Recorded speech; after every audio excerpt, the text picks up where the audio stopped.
con las personas que van ingresando.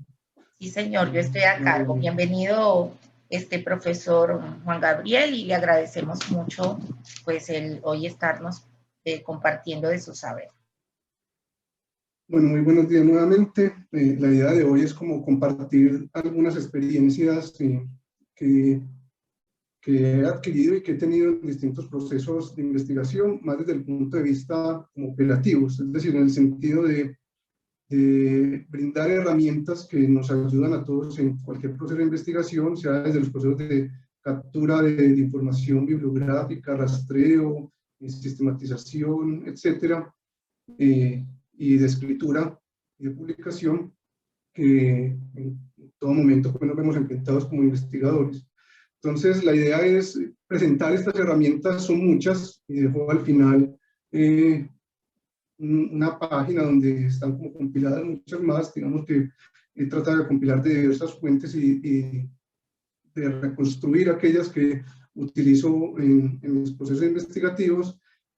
Obviamente sé que todos somos investigadores en la red y espero pues que no sea muy básico algunos aspectos, y también lo podemos seguir haciendo como interactivo, en el sentido de que si también conocen otras herramientas y todo, vamos puliendo y vamos obviamente retroalimentándonos entre todos.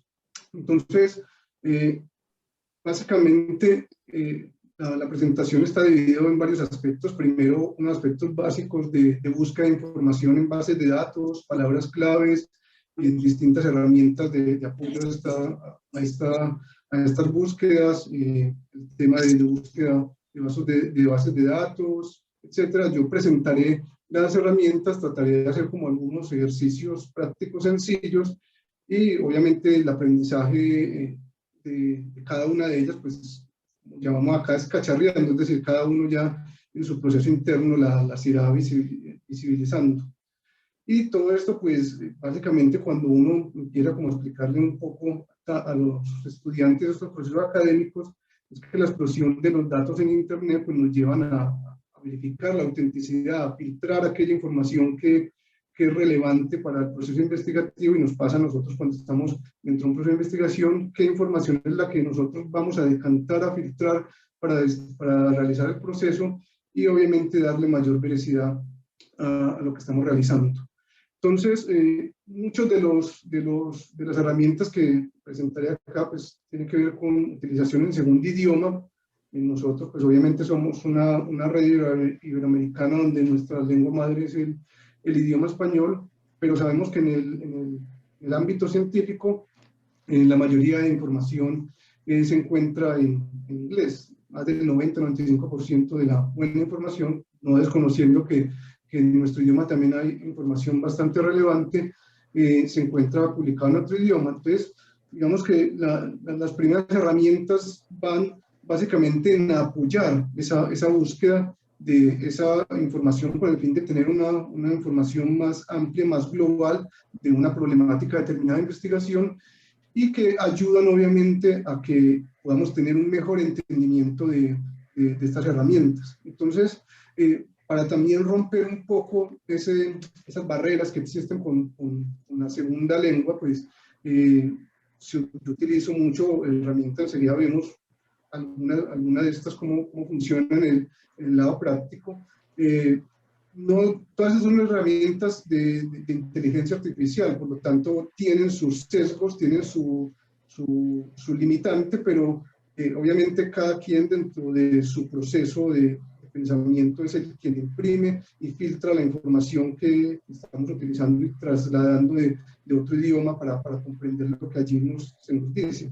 Entonces, yo utilizo mucho esta herramientica de Lingui. Lingui no es un traductor, es una página donde uno puede buscar mediante palabras claves algunos términos que pueden ser tratados de forma técnica en el idioma inglés o español. Es decir, aquí, por ejemplo, en este caso, un proyecto algunas que desarrollamos sobre el equipo de alta dirección en procesos de internacionalización de empresas, pues documentando cómo era la forma técnica de denominar este concepto en inglés con el fin de adquirir información relevante para el proceso, pues encontramos que una forma técnica de denominar era Top Management Team, y cuando uno deletrea 2 o 3 palabras claves, también sabemos que en inglés hay muchos phrasal verbs o verbos compuestos, y que la traducción individual de cada uno de estos, si uno lo junta, pues daría una traducción errónea, porque es una palabra completa.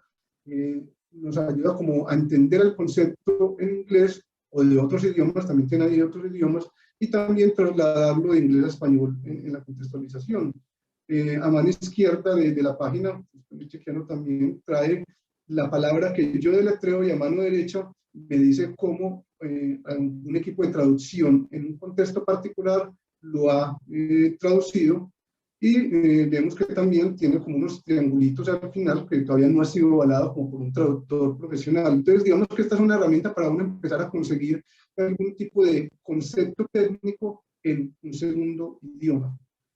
También más allá de eso, más allá de utilizamos muchas veces el Google Translate, pues existe otro conjunto de traductores que son muy útiles. Por ejemplo, este DeepL es un traductor bastante interesante en el sentido de que también puede tener sus falencias como lo tienen los traductores al traducir de forma literal, pero es bastante útil en la contextualización de una traducción, un abstract o algún párrafo en otro idioma. Yo lo utilizo bastante y lo recomiendo porque me parece bastante útil, sobre todo, por ejemplo, cuando uno va, tiene el resumen en español y le piden la traducción, más que la traducción es cómo en inglés dirías eso que estás expresando en español, y esta herramientica le ayuda a uno bastante a pulir ese abstract en inglés, y se acompaña mucho de Lingui, porque cuando uno traduce un párrafo, pues obviamente hay algunas palabras que no casan, y ayudarlo mediante Lingui también ayuda a tener un inglés más técnico en una traducción tan literal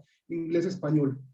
Más allá de las herramientas convencionales pues, de traducción, pues, uno también sugiere que se use la herramienta nativa, es decir, como tenemos nuestro diccionario de la RAE, la Real Academia Española, en los conceptos en español, pues también está de Free Dictionary, que es un diccionario inglés-inglés bastante útil, porque aparte de la palabra en inglés, le dice a uno varios contextos donde ya ha sido utilizada esa palabra, y ayuda como a entender si tiene varias contextualizaciones la palabra. Entonces también muchas veces uno apoya es la definición en un segundo idioma más que la traducción, y esta también la utilizo mucho cuando estoy leyendo artículos que se llama Word Web. Es un tesauro que uno puede instalar, todas estas son herramientas gratuitas a excepción de la última, que uno puede instalar, y cuando va leyendo le puede dar clic derecho, ya que una vez lo tiene instalado en el computador, le puede dar clic derecho a una palabra y él le saca esa palabra, cuál es su definición, si existen sinónimos, antónimos y contextualización, para tener como una mayor perspectiva de esa palabra en el idioma tradicional. Y esta última, TSMP3, es una herramienta que antes había otra que llamaba Spoken Text y ya la descontinuaron, pero es muy útil cuando uno tiene un texto en inglés y quiere realizar una presentación, por ejemplo, en algún evento internacional, y la presentación la quiere llevar a inglés. Tengo el texto en inglés, él me pasa el texto a un MP3 en inglés. ¿Con qué fin? Con el fin de, obviamente, educar el oído, tener una mayor como asertividad en la vocalización de la palabra en inglés, y es bastante útil para uno aprender y preparar la presentación en un segundo idioma, porque ya tengo el texto en inglés y fuera de eso lo voy a estar como escuchando cuál va a ser mi presentación, qué es lo que voy a decir para apoyarme y tener una mejor presentación en un segundo idioma.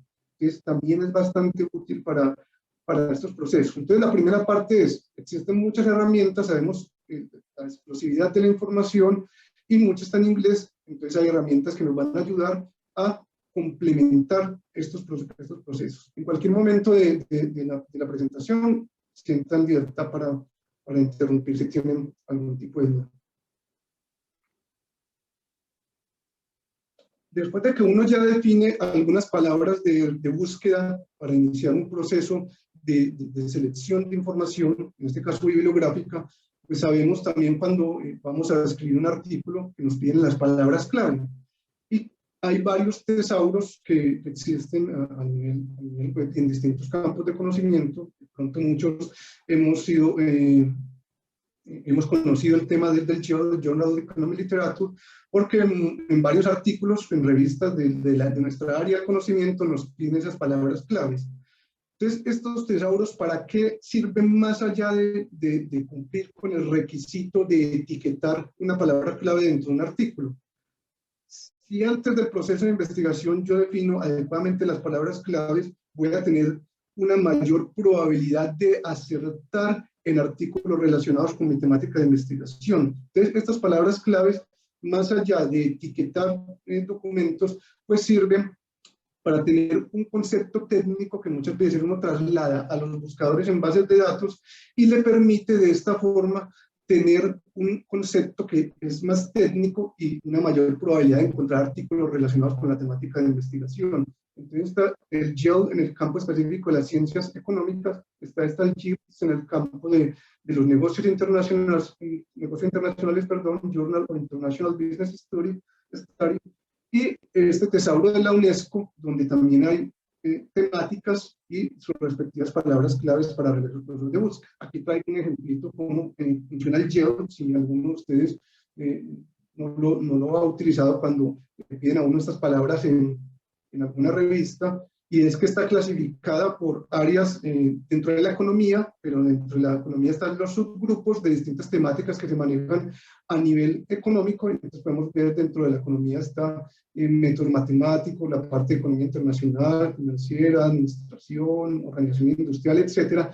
Cuando despliego cada una de estas categorías de análisis, se me desplegan la categoría más específica. Entonces, ¿qué es lo importante acá dentro de estas categorías específicas? Me dice el área temática de cobertura de la categoría, me da una explicación de qué cubre esa categoría y, lo interesante acá, las palabras claves técnicas de esa categoría. Es decir, por ejemplo, acá en el tema de contabilidad, algunas palabras en inglés específicos de temas que pueden servir para introducir las palabras claves en los buscadores o en las bases de datos al momento de realizar búsquedas. Entonces, sabemos, digamos que cuando estamos dentro de un proceso de investigación, muchas veces pues acudimos a Google, enseguida vemos algunos ejemplitos de cómo Google sí nos sirve para hacer las búsquedas de documentos científicos, pero realmente las fuentes académicas que como investigadores utilizamos pues, son las bases de datos científicas, es decir, aquellos lugares donde se encuentran publicadas revistas que tienen comités arbitrados y por lo tanto hay cierta garantía del filtrado de la información. Mientras que Google sabemos que esos primeros resultados pues, producirán datos de cualquier parte de la web, es muy general y nosotros en investigación necesitamos especificidad y por eso acudimos a las bases de datos. Entonces esos como fuentes soportes de la investigación científica. Aquí, aparte pues, de estos elementos que ya seguramente conocemos como las tradicionales entidades que clasifican el conocimiento de cuartiles, como Visio y Scopus, pues tenemos nuestras bases de datos también científicas latinoamericanas. Hay muchas, al final dejo como algún listado de ya bases de datos específicas. Lo importante acá es el tema de revistas arbitradas, revistas que tienen un comité editorial. Hay varias páginas también, obviamente primero recurrimos a los artículos, hay varias páginas que se encargan de clasificar conferencias académicas, congresos, seminarios. Esta, por ejemplo, que se llama Wiki Call for Papers. Pues sabemos que en estos tiempos actuales esto ha disminuido un poco y se ha virtualizado más, pero si yo me remito a alguna página de esta, voy a abrirla. Voy a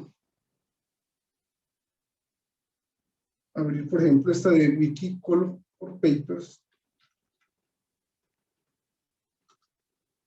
¿Se está viendo allí o en pantalla? No, profesor, solamente se ve la lámina PowerPoint, pero no estamos viendo su búsqueda. Ya. Ahora sí. Entonces, esta de Wiki Call for Papers funciona por categorías, cuáles son los eventos más populares y listas, y uno puede buscar allí como distintas conferencias a nivel mundial que se van a realizar en los próximos meses, la temática y dónde, y puede mantenerse uno como digamos, actualizado de eventos que pueden desarrollarse en el campo de conocimiento particular de cada uno de nosotros. También está esta otra de Paper Call, y hay varias fuentes documentales a las cuales podemos acceder en estos vía congresos y seminarios. Entonces tenemos las revistas arbitradas, el tema de los congresos, seminarios y conferencias académicas. Hay varios recursos en temas de tesis de doctorado y maestría. Estas son españolas, se le da referencia a nuestras latinoamericana. Esta de TDX es española, esta de tesis española, son repositorios donde están agrupados tesis doctorales, y accediendo a alguno de estos en particular, por ejemplo, esta de TDX, tesis doctorales de distintas universidades españolas, podemos hacer búsquedas por títulos, por temas, por autores, por universidades, y allí vamos a tener una captura de un nivel de conocimiento especializado, como son pues, las tesis de doctorado. Y pues ya en los otros niveles, pues depende de la especificidad, por eso no hay unos links o vínculos específicos en libros especializados, diccionarios especializados o estadísticas oficiales, porque obviamente la especificidad de cada área del conocimiento. Pero en estas tres principales, que son de carácter bibliográfico, pues podemos encontrar esas distintas fuentes que van a soportar no solo los programas de investigación, sino también los procesos de difusión, y también, obviamente, cuando uno va a partir de algún tema de cero o quiere indagar una nueva línea de investigación, pues también saber en qué fronteras del conocimiento puede empezar a incursionar vía decantando estas primeras fuentes de soporte para la investigación. Entonces también tenemos ya las bases de datos específicas. Hay muchas bases de datos científicas. Conocemos el tema de Google Académico como una primera fuente donde documento esos primeros casos mediante palabras claves.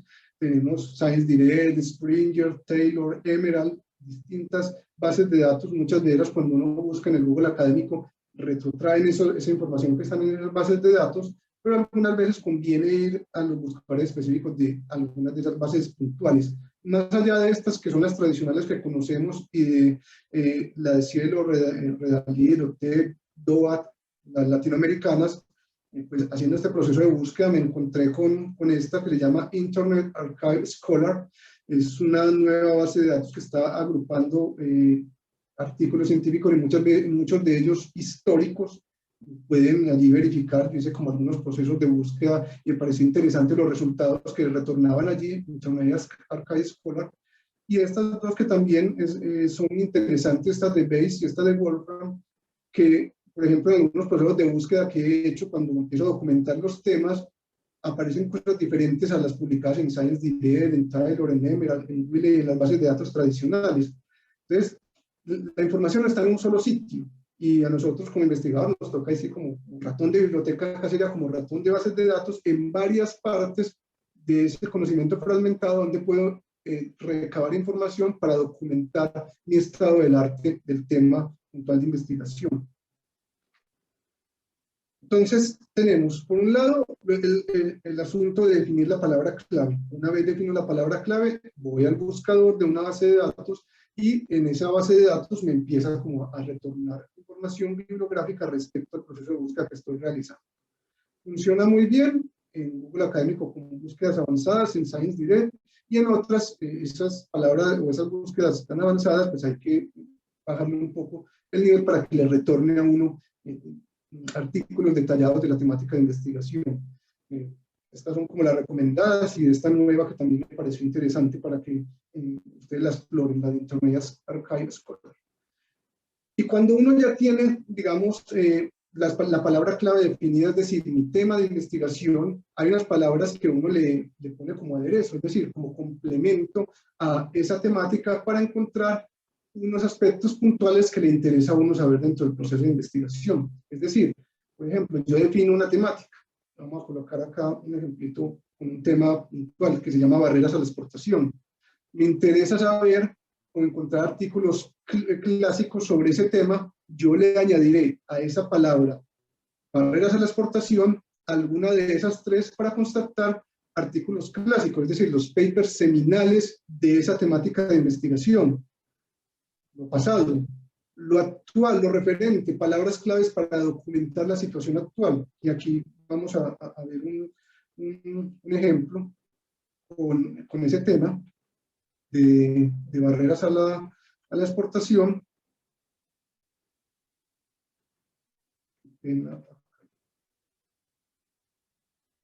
Y es lo siguiente. Yo defino la palabra clave que cubre mi tema. Yo sé que esa es la forma técnica de nominar y le añado la palabra complemento, por ejemplo, literature review, critical review, state of the art, etcétera, esas que les mostré en la lámina.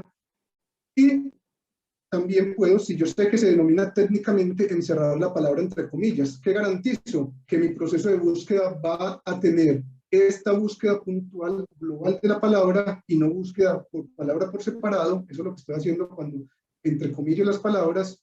Por ejemplo, acá antes de darles por varios tenía 308.000 resultados. Si le entrecomillo, se reduce a 2.110 resultados. ¿Qué garantiza eso? Filtrar, decantar, delimitar ese conjunto amplio de información a algo más específico y particular, que es lo que a nosotros nos interesa. ¿Dónde está esa frontera de conocimiento temática? ¿Qué es lo interesante con esas palabras claves complemento? Que yo definí mi temática y le añadí el complemento. Entonces ya encuentro artículos que son específicos de revisiones de literatura de mi tema de investigación. Entonces vean varios aspectos de este tema que se llama barrera de la exportación y varias revisiones de literatura al respecto. Tanto de 2015, la década de los 90, esta muy actual del año 2018, etc. Entonces, estas palabras le ayudan a uno a acercar un poco el campo de conocimiento que está empezando a explorar. Tenemos situación pasada, lo clásico, los marcos teóricos, muchas veces, la situación actual, es decir, documentos empíricos compilados del tema de investigación, y también se usa algunas veces estas otras para identificar tendencias futuras, es decir, lo que puede devenir en ese campo específico de investigación, y se utilizan estas palabritas claves. Entonces, ¿qué hace uno? Define la palabra clave del tema y después le adiciona, entre comillas, alguno de estas palabras complemento. Esto es un proceso ensayo-error o ensayo-aprendizaje. Es decir, uno va ensayando, va poniendo al buscador a trabajar y le va añadiendo una palabra, después otra, no todas al tiempo porque delimitaría el proceso de búsqueda, y al ir puntualizando en esas palabras específicas, pues ya voy a tener un conocimiento más específico del tema puntual a desarrollar. Y complementando, perdón, a estas palabras claves, también utiliza uno lo que son los famosos operadores booleanos. Vamos a pasar rápidamente en este tema, pero los tres indicadores booleanos clásicos son el i, que hace conectar términos, es decir, me une dos términos al tiempo. Por ejemplo, score y barriers. Yo le estoy diciendo, por ejemplo, en este caso acá, barreras y percepción, y que tenga que ver con exportación e impactos, por ejemplo. O es volatilidad, yo quiero ver el tema de la volatilidad y que esté relacionado con tasa de cambio, y que adicional esté relacionado bien sea con exportaciones o con las ventas. ¿Qué estoy haciendo? Cuando coloco el operador y estoy conectando términos, le estoy diciendo al buscador, los dos los quiero al tiempo. Cuando estoy utilizando el o, le estoy diciendo al buscador, búsqueme el uno o el otro, y esto se utiliza mucho cuando existe sinonimia, o varios conceptos alternativos que son parecidos, o varias variables de análisis, o varios constructos que tienen que ver con mi tema de investigación, como en este caso, le estoy diciendo que me busque trabajos que tengan que ver no solo con exportaciones, sino también con ventas. Entonces, lo que hace es expandir la búsqueda. Entonces, al tiempo le estoy dando varias instrucciones al buscador. La palabra, delimítemelo, y acá en estos dos, amplíemelo.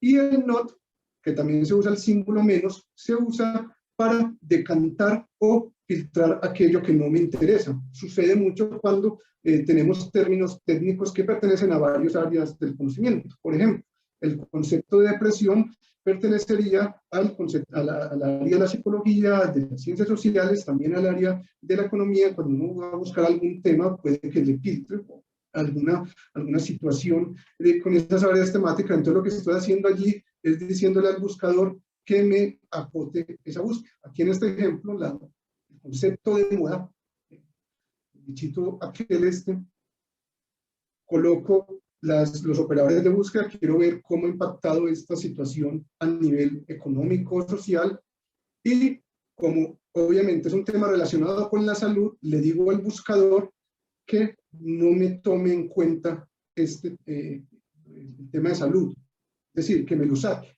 Entonces le coloco menos, o la palabra NOT, not. Vamos a ver acá el caso, cuando yo busco sin ese concepto, COVID, y que tenga que ver con efectos que son depresiones o crisis, y efectos a nivel económico, me retorna 22.000 resultados. Pero al retornarme 22.000 resultados, vemos muchos trabajos que tienen que ver con salud pública, temas de salud. No es nuestro campo el conocimiento, identifique una palabra que traslada a ambos campos, entonces simplemente acá la identifico y le digo, venga, búsqueme lo mismo, pero sáqueme todo lo que tenga que ver con salud. Es muy importante, pero yo voy a analizar otras cuestiones dentro de mi tema. De 22.000 resultados, resulté en 4.830 resultados. Entonces, los operadores, ¿para qué sirven? Para ampliar, acotar y decantar información. Nuevamente, defino mi palabra clave, cuáles son ese conjunto de palabras claves, y empiezo a jugar con ellos para ver qué me está retornando en el campo científico. Y obviamente, después de haber dicho esto, pues Google sí es muy útil, no va a decir que no es útil, pero si lo ayudo con tres cuestiones particulares. ¿Cómo ayudo yo a Google para hacer los procesos de búsqueda? Resulta que Google me retorna mucha información general y se utilizan dos operadores de búsqueda. Uno que se llama SIT o Site. Yo le voy a decir, cuando yo hago una búsqueda en Google, él me busca en todas las web, y resulta que cuando estamos en investigación yo necesito filtrarle, decirle, venga, no me busque en toda parte, búsqueme en unas partes concretas o en específico. Vamos a hacer acá un ejemplo. Voy a Google, no sé, ¿alguien quiere algún tema acá para hacer algo puntual de ejercicio?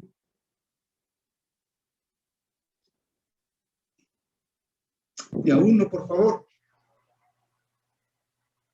¿Alguno de los temas que estamos investigando?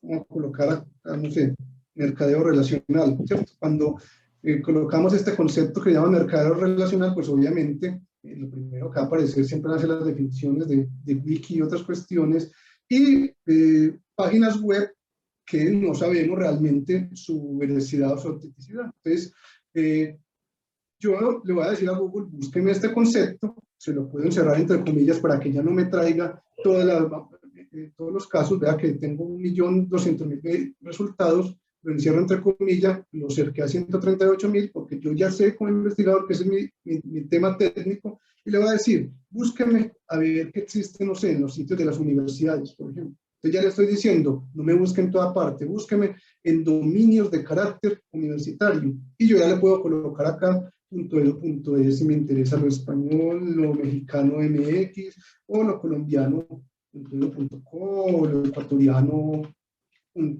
.es. Lo voy a dejar amplio, le voy a decir, búsqueme este concepto de mercado relacional, vea que todavía está muy amplio, pero solo dominios universitarios. Enter. Y las búsquedas que ya se originan, ustedes ven acá, todo es cercado en dominios universitarios. Entonces, esa es una forma de intencionar el proceso de búsqueda. Y yo lo acompaño muchas veces porque sabemos que los documentos científicos vienen publicados en un formato particular como el PDF. Entonces utilizo este otro que se llama file type o tipos de archivos, y le voy a decir que me los busque solo a archivos PDF o archivos .doc o archivos.xls, es decir, algo particular.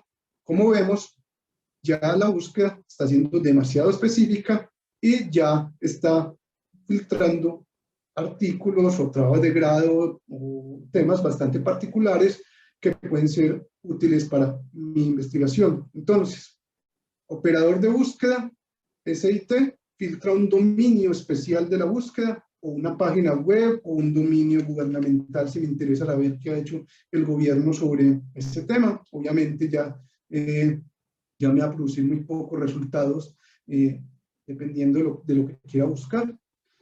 Y el otro operador que llama file type o tipo de archivos a PDF.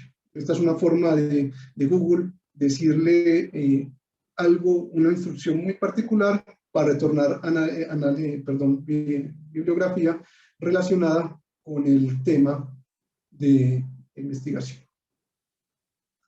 Y adicional pues a esto les dejo estos otros herramientas de la familia Google que sirven para hacer búsquedas web, imágenes, grupos. Hay muchos, ustedes los ven acá. Siempre se utiliza el comando 2 puntos y la instrucción. Por ejemplo, nos borraban alguna página web y me interesa la última versión, entonces le doy caché. La página web, le doy caché y él me va a sacar la última versión disponible que hubo de esa página web publicada. Y así hay muchas opciones de búsqueda, buscar solo en títulos, en partes del texto. Ya estos son búsquedas más complejas, más direccionadas que uno haría dentro del proceso de investigación. Entonces tenemos las palabras claves, las bases de datos, cómo introduzco una ecuación de búsqueda para hacer un proceso de búsqueda más fructífero. Tenemos también conocimiento de las redes profesionales, la parte de comunicación. Yo que quiero resaltar acá y porque la dejé, de pronto ya las conocemos, pero por ejemplo el tema de ResearchGate, que los investigadores tenemos allí nuestro perfil, como si fuera el Facebook, la red social de la parte investigativa, nos ha servido a nosotros en investigación. Y ayer nos sucedió un caso con un artículo en un tema que estamos trabajando, no estaba disponible, con el acceso institucional a las bases de datos no estaba disponible el archivo, le escribimos al autor y nos le devolvió el texto completo de una, es decir, solicitamos el texto completo del artículo. Entonces, esto aparte de ser colaborativo, nos sirve también, obviamente, para generar nuevas redes de alianzas en términos de publicación y para tener conocimiento que puede estar no accesible directamente a través de bases de datos y que no tenemos la forma de accesarlo inmediatamente, pero estamos en una comunidad compartida y los investigadores son muy atentos a esas cuestiones y devuelven ese conocimiento. Otra de las herramientas que se utilizan mucho y son bastante importantes es el tema de la citación. Es decir, cuando nosotros vamos a hacer la citación de los artículos científicos en nuestro manuscrito, pues debemos tener obviamente no hacer eso tan manual. Entonces, sabemos desde Microsoft Word, en la herramienta de referencias, crear manualmente esas fuentes. También sabemos el tema de Sotero, de Mendeley, etcétera. A mí me parece muy útil y de pronto, si nos da el tiempo ahora con la cuestión de VozViewer, el EndNote es bastante útil para hacer un proceso de filtrado bibliográfico y de fusión bibliográficas, porque como vemos la información no está en un solo sitio y al no estar en un solo sitio tenemos que ir a varias partes. Eso nos va a dar como distintas fuentes bibliográficas y yo la empiezo a compilar. Entonces, vamos acá voy a hacer publicidad a MyEndNote Web. Nosotros tenemos Mendeley y Sotero, pero lo que quiero mostrar acá del tema puntual de MyEndNote Web, acá en la página, uno le da myendnoteweb.co y lo lleva a Clarivate, la de Web of Science, se loguea uno con su usuario, es gratuito, la versión web es gratuita, ellos tienen una versión paga que es una versión de escritorio, y lo que me parece bastante útil es que yo creo grupos de referencias, yo creo grupos de mis referencias, de mis temas, y también las puedo compartir. Entonces puedo tener una biblioteca compartida donde mi coinvestigador, mi coequipero tiene esa misma acceso a la información. Construimos una base de datos bibliográfica conjunto que después la vamos a alimentar para el artículo y yo puedo acá añadir nuevas referencias, importarlas, organizarlas, decirle que él me cite. Por ejemplo, acá en forma de bibliography, yo le digo, venga, de mi grupo que cree, no sé, de este grupo que está trabajando un tema de supervivencia exportadora, en qué estilo lo quieren, ya todos los estilos que hay, IEEE, APA, y que me lo saquen en algún formato, por ejemplo, HTML. Voy a previsualizar y él me organiza esa bibliografía en el formato que requiero. Ahí está ya toda la bibliografía organizada y después copio y pego, o también en varias herramientas colaborativas que veremos más adelante de escritura, yo puedo exportarla para que él me lo almacene por ejemplo, en Google Drive, en Autoría, en varias fuentes, y él luego me cite como yo quiero que me cite, dependiendo del formato que la revista me pida. Entonces, es bastante útil en temas no solo de captura, sino de organización de esas fuentes bibliográficas y para compartir y trabajar en equipos. Y trae una herramientica que yo la puedo instalar al Word, si lo estoy trabajando directamente en Word, que se llama Cite When You Write. Es un plugin, es como un botoncito que mientras voy escribiendo en el Word, genero la bibliografía, él la retrotrae de la web, me citan el texto y me organiza las referencias bibliográficas al final del documento. Entonces tiene cosas bastante útiles para trabajar estos elementos de que hay veces se vuelven tan aburridores cuando uno tiene que organizar una referencia de un artículo y en alguna revista lo rechazaron y en otra revista pide otro formato. Entonces lo utilizo bastante para ese tema. Y para algo muy puntual es que cuando uno exporta bibliografías, por ejemplo, de Scopus, de Web of Science, del mismo Google Académico, pues uno la puede exportar en un formato que sea, digamos, coherente para ambas, para la misma bibliografía, o yo lo puedo exportar en varios formatos y acá mismo lo voy a organizar en una sola carpeta. Es decir, yo puedo tener un formato Scopus y lo importo acá en un formato de ellos que se llama RIS, o en un formato en el formato BitTest, que es el formato de bibliografía.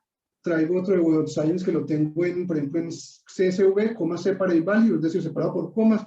Y aquí cualquiera de esos formatos lo puedo importar y puedo construir una única bibliografía de varias bases de datos. Entonces sabemos que si queremos en el tema de investigación, pues obviamente ser más certeros en tener una explicación más robusta del tema de investigación, pues no iremos a una única base de datos. Vamos a tener Cielo, vamos a tener Google Académico, vamos a tener Web of Science, vamos a tener Scopus, vamos a tener artículos en español, en inglés, que también cuando uno escribe es una ventaja que tenemos de distintas latitudes y temas, y acá lo puedo juntar en una sola o única bibliografía. También, pues, el Google Académico nos hace esto de forma manual. Con el ejemplito que estaba ahorita. Aquí en las comillitas de Google Académico, yo le doy citar y él me pone la bibliografía en APA, en ISO, en MLA, o me la va a exportar en algunos de estos formatos. Ve acá el ENOP, o este otro BitTest, que es el formato estándar de texto bibliográfico. También puedo yo acá en Google Académico con esta estrellita, cuando yo creo la estrellita, él me la almacena en mi biblioteca, y cuando tengo todo almacenado en mi biblioteca, yo también puedo generar una bibliografía de esos artículos que tengo almacenados en mi biblioteca. También es otra forma bastante útil de colectar información bibliográfica que después voy a utilizar para los procesos de citación. Entonces está MindOnWeb, Google Scholar y muchos más útiles para estos procesos de investigación. Zotero y Mendeley también son geniales en muchas cuestiones, pero para temas de importar y de exportar me parece mucho más potente que esos otros dos. Aquí está el ejemplito de MindOnWeb. Ya pasamos al tema puntual de la publicación. Entonces, acá sabemos este tema de clasificación de revistas y cómo saber si es arbitrada o no una publicación. Pues, desde Shimago, que es la que orienta el tema Scopus, buscando allí las revistas, pues encontraremos los cuartiles. Igual sucede con el tema de Web of Knowledge. Y más allá pues de buscar una revista, identificar qué revista está o no indexada o está clasificada en algunas de estas bases con el fin de tener como estas revistas de alto impacto en el mapa para futuras publicaciones. Aquí está el ejemplo de Shimago. La mayoría me imagino que lo lo he manejado. Aparte de eso está esta otra herramienta que se llama MIAR, que es la matriz de análisis de journals. También puedo buscar por títulos o ISSN o por nombres alfabéticos. Y más allá de tener, digamos, un conjunto de sitios donde sabemos que existen revistas científicas, muchas veces también uno tiene ya el manuscrito listo y le interesa encontrar una revista que encaje con condiciones de esa revista. Entonces existen varias páginas web que nos ayudan a encontrar journal o a encontrar el match finder, el journal adecuado para la revista. No sé, está en español, pues hay una que llama ¿Dónde lo publico? Revistas de ciencias sociales, para encontrar, puedo explorar por países, bases de datos, explorar por temas. Este sistema no lo he trabajado. Y acá, mediante palabras claves de ese artículo que tengo, pues puedo encontrar revistas en español que puedan ser afines a lo que quiero publicar, y algunos un tanto ya más especializados, como el mismo de el MyNoteWeb trae la herramienta, aparte de las referencias que les mencioné ahorita, trae esta herramienta que llama Match. Match es coincidencia. Entonces, con el título de mi artículo, obviamente funciona mejor en inglés, el abstract de mi artículo, yo puedo encontrar journals. Entonces, yo le introduzco el título, el abstract, y si tengo algún grupo de referencias, porque también es muy importante saber en dónde es que se está publicando. Entonces él va a hacer el análisis de muchas. Uno sabe que algún tema se está publicando en unas revistas puntuales, entonces él también va a hacer ese match, ese case con el nombre de las revistas, y le va a dar recomendaciones de journals afines a esa temática puntual. Entonces, como existe también otro que se llama Jane. Jane también parece que es muy chévere, en el sentido de que puedo encontrar revistas, no solo revistas, puedo encontrar autores o artículos. ¿Qué necesito introducir acá en Jane? Él me dice, inserte el título o abstract acá, en este cajón de búsqueda. En este cajón de búsqueda. Y usted le solicita, encuéntreme journals, encuéntreme autores, encuéntreme artículos. Vamos a abrir Jane, que lo tengo acá para mostrarlo. Jane.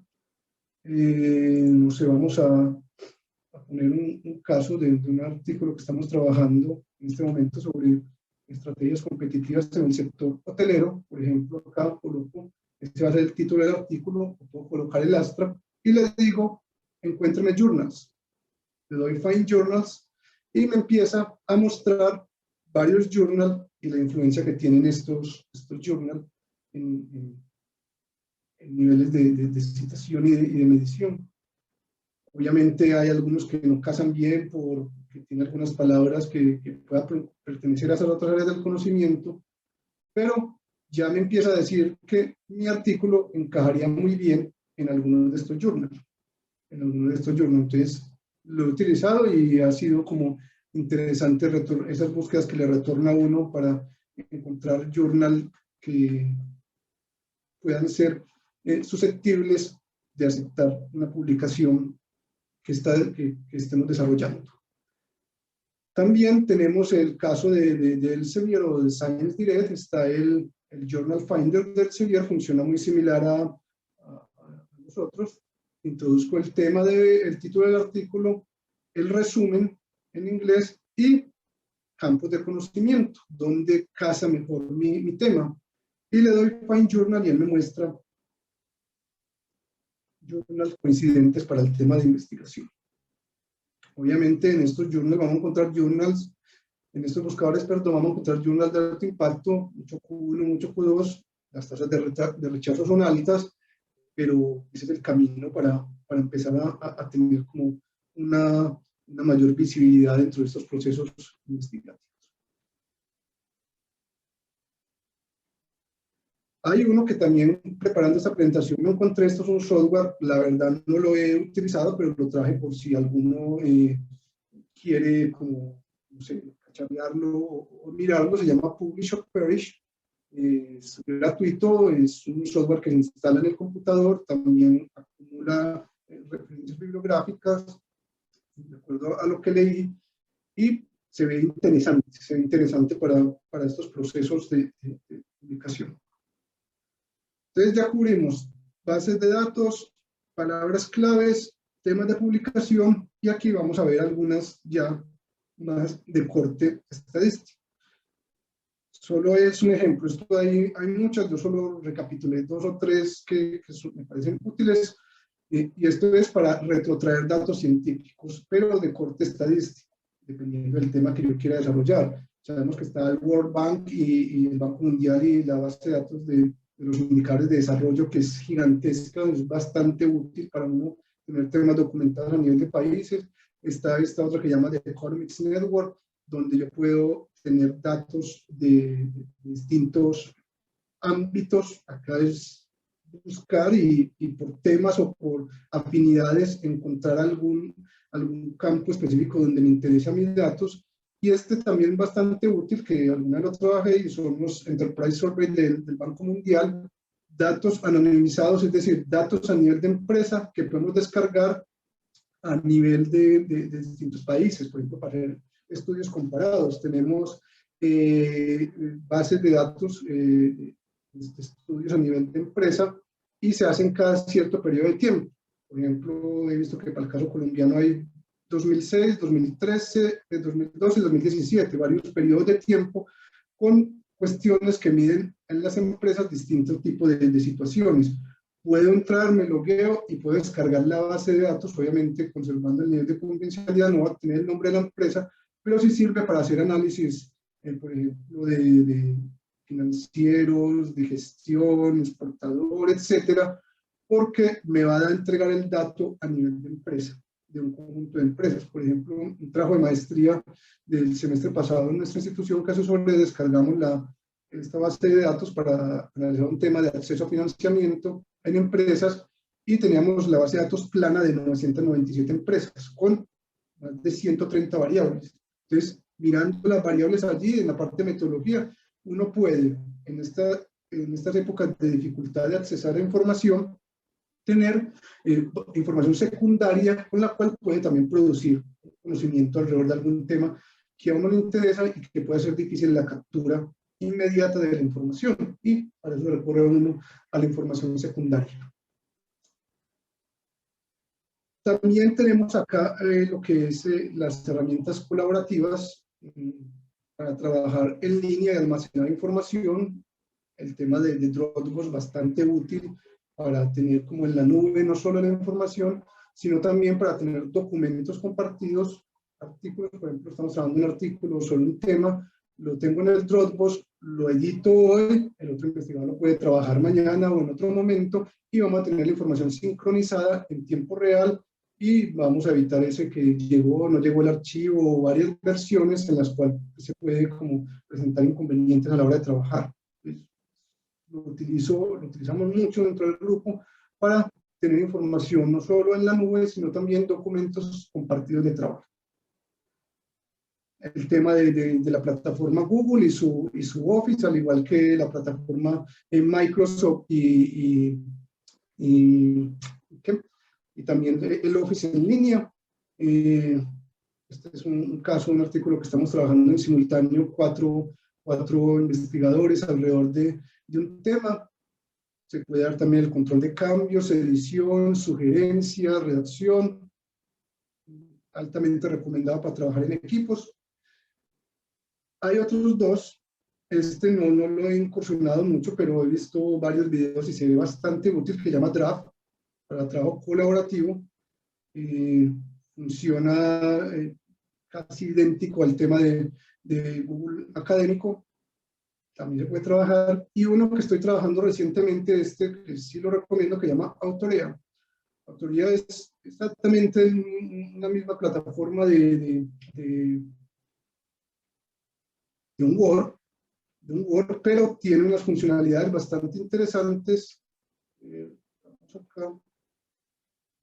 Bastante interesantes en el sentido de que trae plantillas de journals y trae algo en la parte económica pues trabajamos con ecuaciones, y hay veces, por ejemplo, en el Google Docs o en ese Google Drive es difícil trabajar con ecuaciones, con gráficos, con tablas, porque se desordenan. Entonces, Autorea es bastante útil en dos sentidos. Uno, en trabajar un formato de artículo científico, como nos los pide las revistas a nivel de publicación. Yo aquí le puedo dar editar. Obviamente, para trabajar Autorea, los autores tienen que tener el Autorea y se puede compartir normalmente con cualquier persona que tenga Autorea. Funciona así los colaboradores. Aquí, por ejemplo, está un formato de una revista, está el título, quiénes son los autores, puedo añadir más colaboradores, el abstract, la introducción, estaba el arte, los títulos que yo quiero colocar. Y algo que me pareció muy interesante de este tema de Autorea, aparte del tema de gráficos y de ecuaciones, es el tema de las referencias bibliográficas. Porque yo, cuando estoy editando el mismo artículo, es decir, estoy escribiendo, le puedo dar la opción acá de citar. Pero bueno, antes de citar, me adelanté, le debo dar acá, a ver,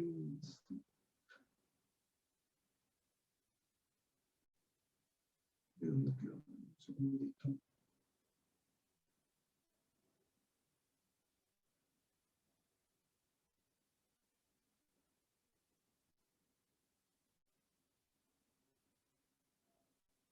Me hizo quedar mal por acá.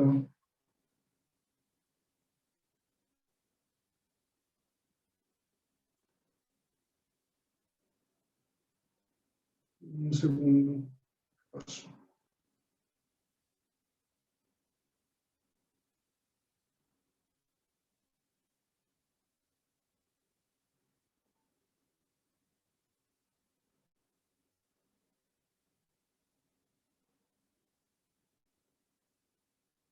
Bueno, mientras recuerdo que no sé qué pasó acá con el menú. Hay un menú donde puedo yo ir a la bibliografía, crear la bibliografía y traerla. Otra de las funcionalidades de esta Autorea es que puedo exportar el documento de una vez a un Word, a LaTeX. Yo no he trabajado LaTeX, pero muchas revistas le piden a uno, el artículo va en el formato LaTeX, va organizado. En el tema de la citación, yo puedo añadir la referencia bibliográfica acá donde dice Cite de dos formas, añadirla desde un software de referenciación o manualmente.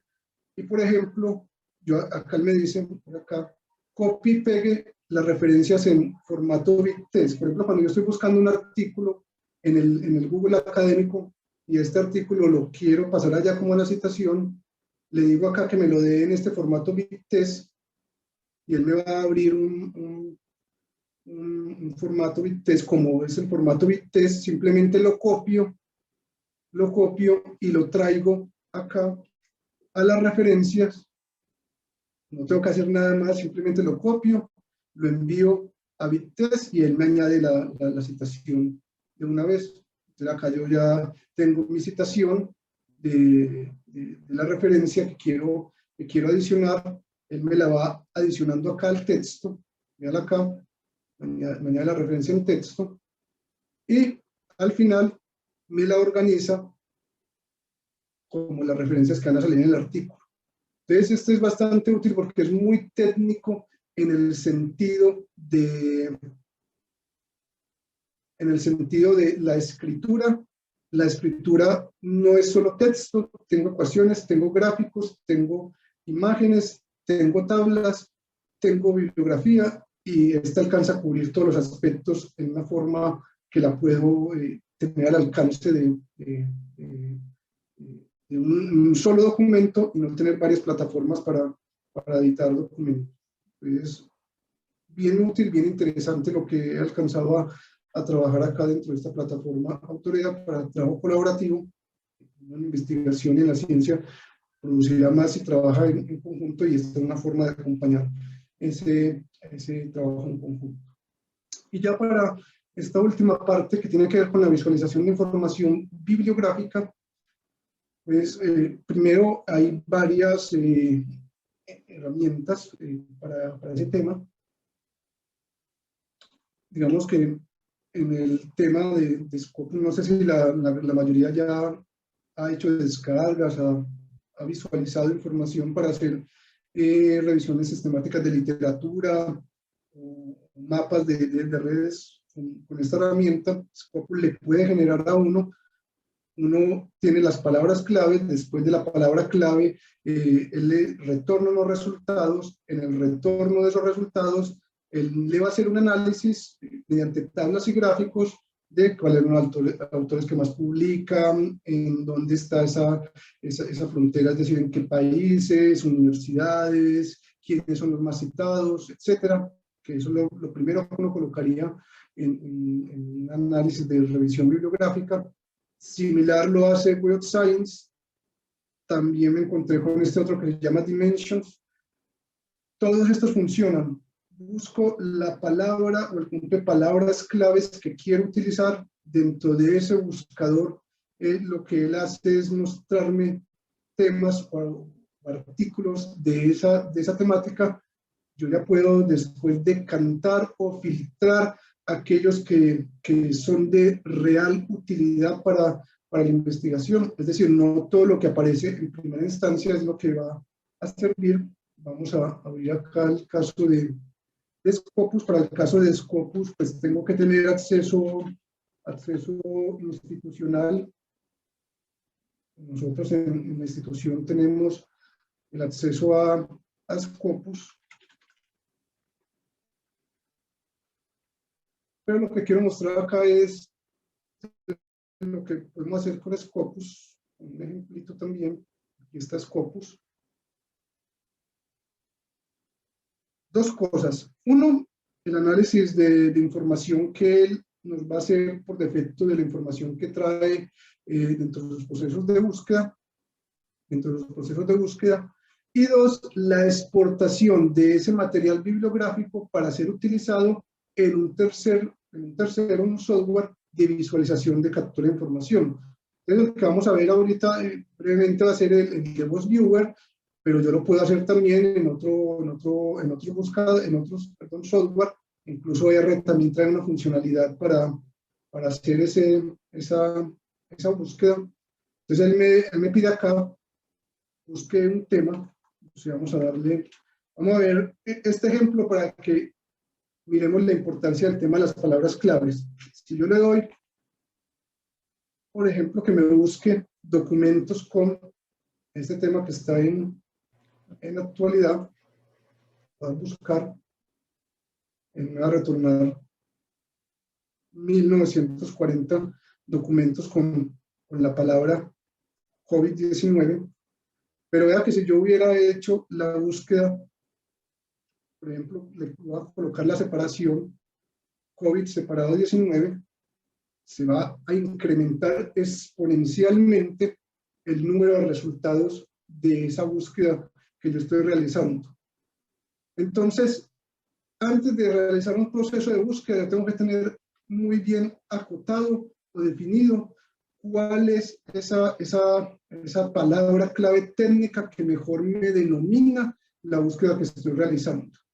Entonces, ¿qué hace el Scopus? De estos 1949 resultados, él me dice, yo los analizo. Yo voy acá donde dice analizar estos resultados de búsqueda. Y entonces él me va a mostrar documentos por año, pues obviamente como coloqué un tema que se visualizó mucho del año pasado, entonces solo me va a mostrar la evolución en ese periodo de tiempo. Y nosotros vamos a mostrar una línea temporal desde donde hay conocimiento publicado en esa temática puntual, pero me va a decir cuáles son los autores que más han publicado, la afiliación de ellos, qué tipo de documentos son, el área específica de conocimiento que cubren, el país y si han tenido financiación. Entonces, hasta ahorita son bastante útiles para un primer análisis visual de los resultados. Y en esta opción que dice exportar, yo puedo, bueno, esto perdón, son los datos de exportar, pero los resultados. Voy a volver a la ventana de búsqueda. En la ventana de búsqueda, si yo quiero hacer un análisis bibliométrico, pues primero haría una inspección visual por los títulos, si realmente son útiles todos los trabajos que están allí publicados. Supongamos que todos los trabajos son útiles. Los selecciono y le doy acá en la opción que dice seleccionar todos, me lo selecciona todos, y hay varias opciones. Le voy a dar en esta opción que dice exportar. Cuando lo voy a exportar es muy importante que yo dé clic a todos los campos de información, que él me va a traer toda esa bibliografía para hacer el análisis. Y él me pregunta qué método de exportación quiero realizar.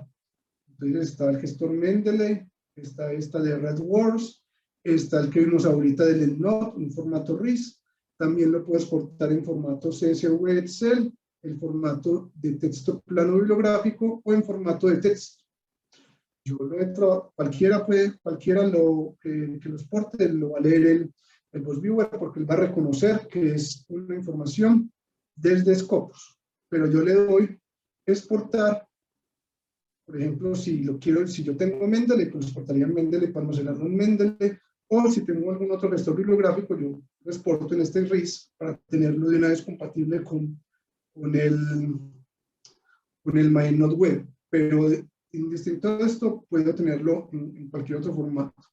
Le doy a exportar y ya él me genera el archivo, y ese archivo es el que voy a trabajar para hacer un análisis de corte bibliográfico.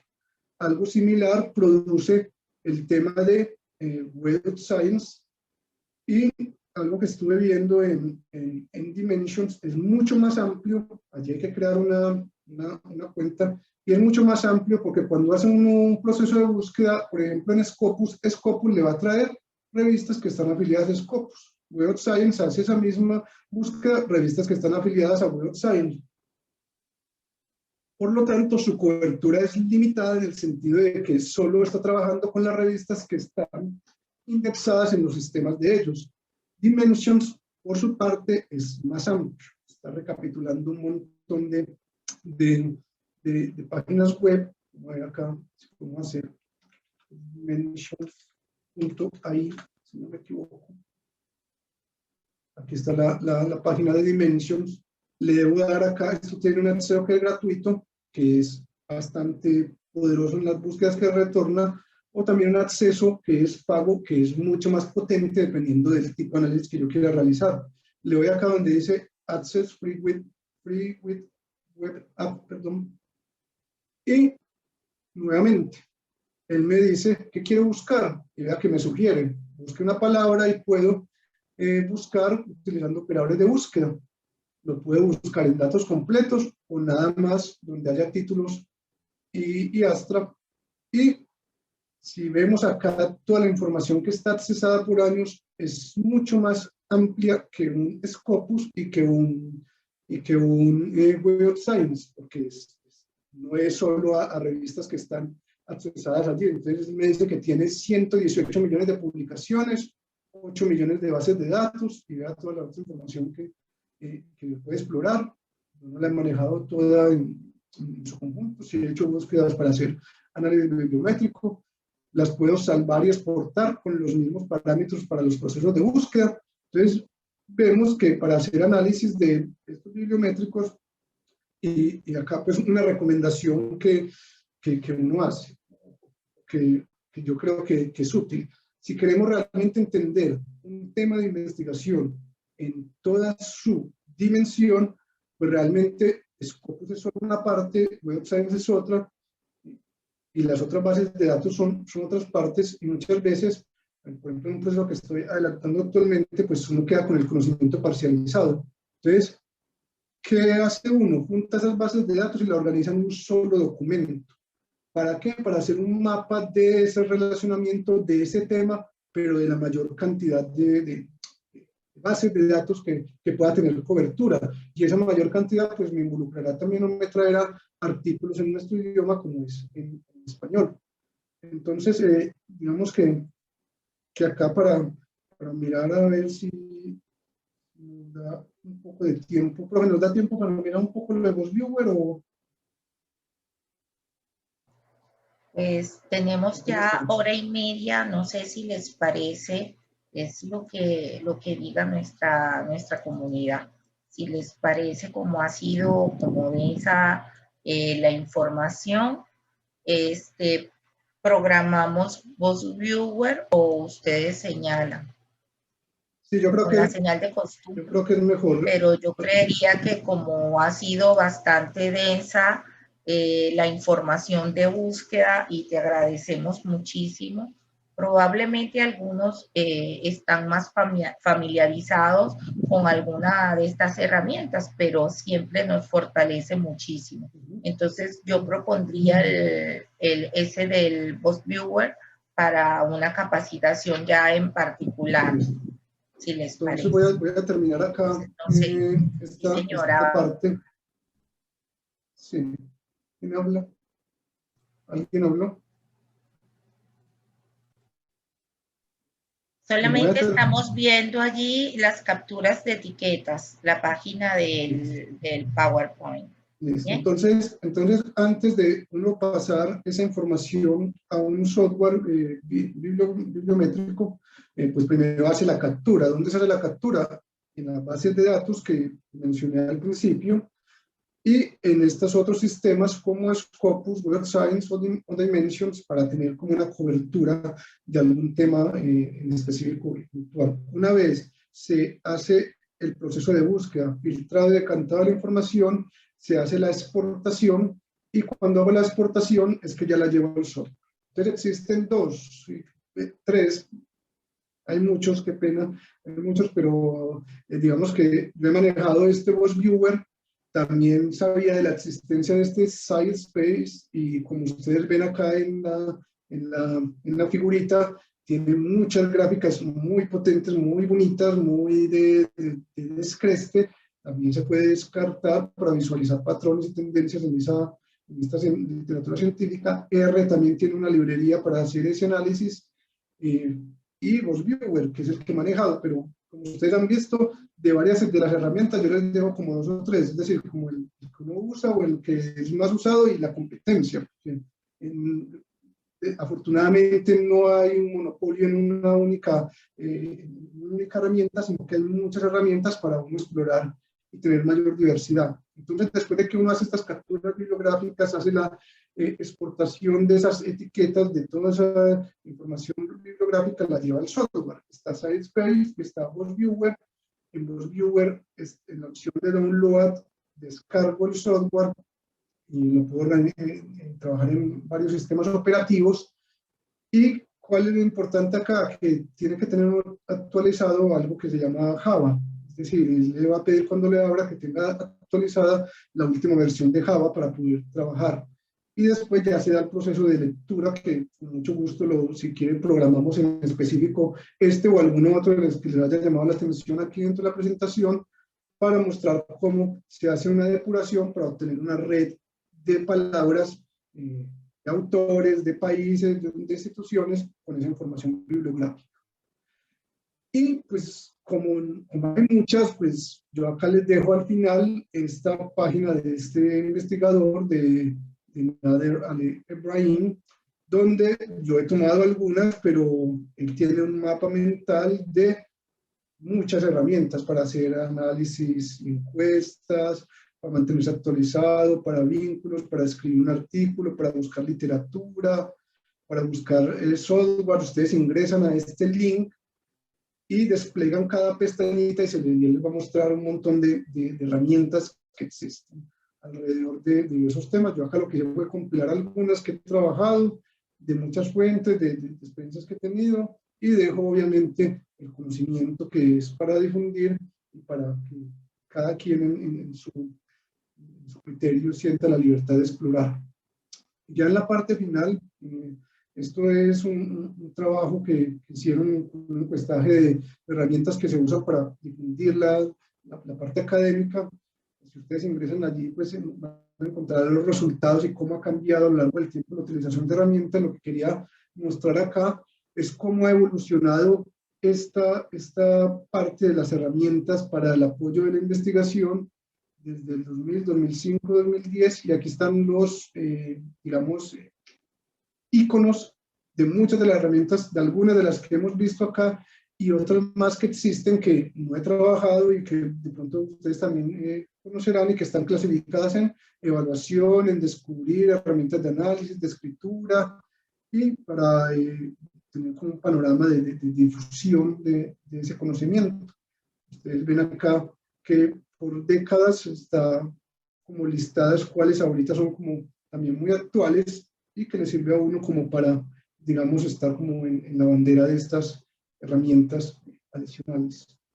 Sin más, pues lamento, pues como así tan atiborrada la información de compartirle muchas herramientas. Esto era como un abrebocas de muchas herramientas de apoyo a los proyectos de investigación, y estoy atento a dudas, comentarios, sugerencias que tengan. Y muchas gracias por escuchar.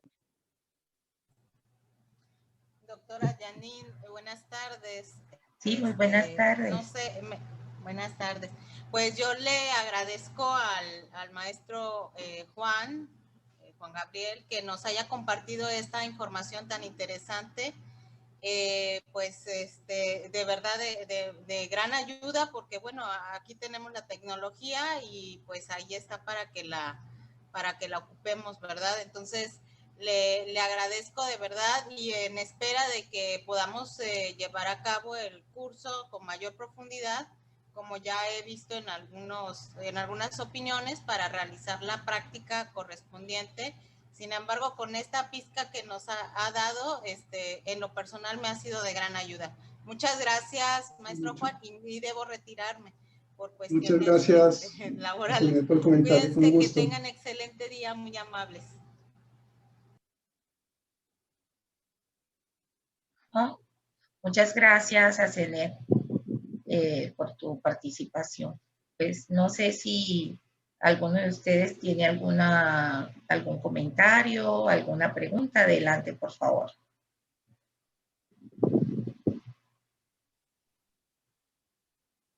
Bueno, por mi parte, muchas felicidades a Juan. Excelente presentación. Creo que igual, como todos y como los comentarios, pues es de muchísima utilidad, de verdad, todas estas herramientas. Y bueno, yo puse por ahí que yo sí estaría muy interesada en este pequeño curso. El que más me gustó fue el de redes. Y bueno, pues ya aquí ya tienes a una alumna. Muchas gracias. Con mucho gusto, doctora Giovanna. Hola. Adelante, yo no me puedo ver, doctora porque Laura, y enseguida le damos la palabra a Rogelio. Adelante. Perdón, ahora sí que me le adelanté. Bueno, antes que nada, muchas felicidades al maestro, porque fue muy interesante la exposición que nos dio. Ahora sí que en lugar de mi imagen está la imagen de Rogelio, pero eso es bueno también. Yo siento que va a ser muy interesante, y así como hizo Asenet, yo también me intereso por un curso con un poquito más de profundidad. Me pareció como probada muy interesante, y muchísimas gracias, doctora, muchísimas gracias a todo el grupo del Tecnológico de Antioquia. Y bueno, pues aquí estamos, ¿sí? Aunque no me pueda ver, no sé por qué, pero aquí estoy, ¿sí? Gracias. Abrazo, siempre bienvenida. Bendito sea Dios, gracias. Bien, hola, ¿cómo están todos? Igual me uno a las felicitaciones para el maestro Juan y el agradecimiento. Creo que su exposición ha sido muy provocadora. Ajá, ¿por qué? Porque creo que nos sacude, porque pareciera ser que los que nos dedicamos a la investigación, como que ya tenemos nuestras rutas, ¿no? Ya muy hechas. Decir, aquí busco. A veces poco digamos que nos interesamos para explorar qué más hay. Pero creo que con esta exposición del maestro Juan, o de Juan, nos ha precisamente motivado, nos ha provocado a decir, oye, hay más, hay mucho más que creo que puede uno enriquecer, pues obviamente el acervo puede uno enriquecer una gran cantidad de herramientas que creo que yo ahorita, cuando estaba escuchándolo, yo decía, híjole, ¿cuánto nos falta, no? Realmente, por ese tiempo, por meternos precisamente a explorar otras bases de datos, por explorar, y ahí están, o sea, ahí la cuestión es que ahí están. Entonces, creo que ahí, yo le agradezco a Juan el que nos haya precisamente motivado, ¿no? Provocado a decir, hey, hay más, ajá. Yo sé que nuestras instituciones tienen ya algunas bases de datos, pero creo que también podemos explorar algunas otras más que creo que nos pueden enriquecer aún mucho más nuestra labor. Y bueno, si hay algún otro ejercicio en el que podamos ir con más calma, creo que sería muy enriquecedor. Muchas gracias, Juan, por la exposición, muy enriquecedora. Mucho gusto, mucho gusto. Sí, Juan, agradecer también la exposición y comentar un uso adicional al que bueno, has expuesto, o lo has enfocado todo a lo que era la búsqueda bibliográfica, y así es, son herramientas muy útiles, pero también lo es de cara a acreditar nuestro trabajo ante organismos de evaluación de la investigación, donde las publicaciones hay que situarlas porque has publicado una revista, pero no sabes en qué año el de la publicación que hiciste tiene tal cuartil y dónde está situada y demás. Y muchas de las referencias que indicaste vinculadas a Scopus, vinculadas a Scielo, vinculadas a la JCR, pues te van indicando todos los datos que tienes que agregar para la acreditación, en su caso por CONACYT o por el organismo correspondiente. Entonces son herramientas que sí o sí hay que estar cada vez más familiarizado con ellas. Gracias. Gracias por el comentario, sí, es muy verídico y muy cierto esa apreciación. Y la idea, pues obviamente, de este trabajo en redes es eso, es retroalimentarnos y mirar en qué se puede profundizar de acuerdo a la especificidad que cada quien quiera manejar y conformar equipos de trabajo para explorar también otras herramientas que nos puedan servir y compartir acá en red. Excelente, pues muchísimas gracias, Juan Gabriel. No sé si hay alguien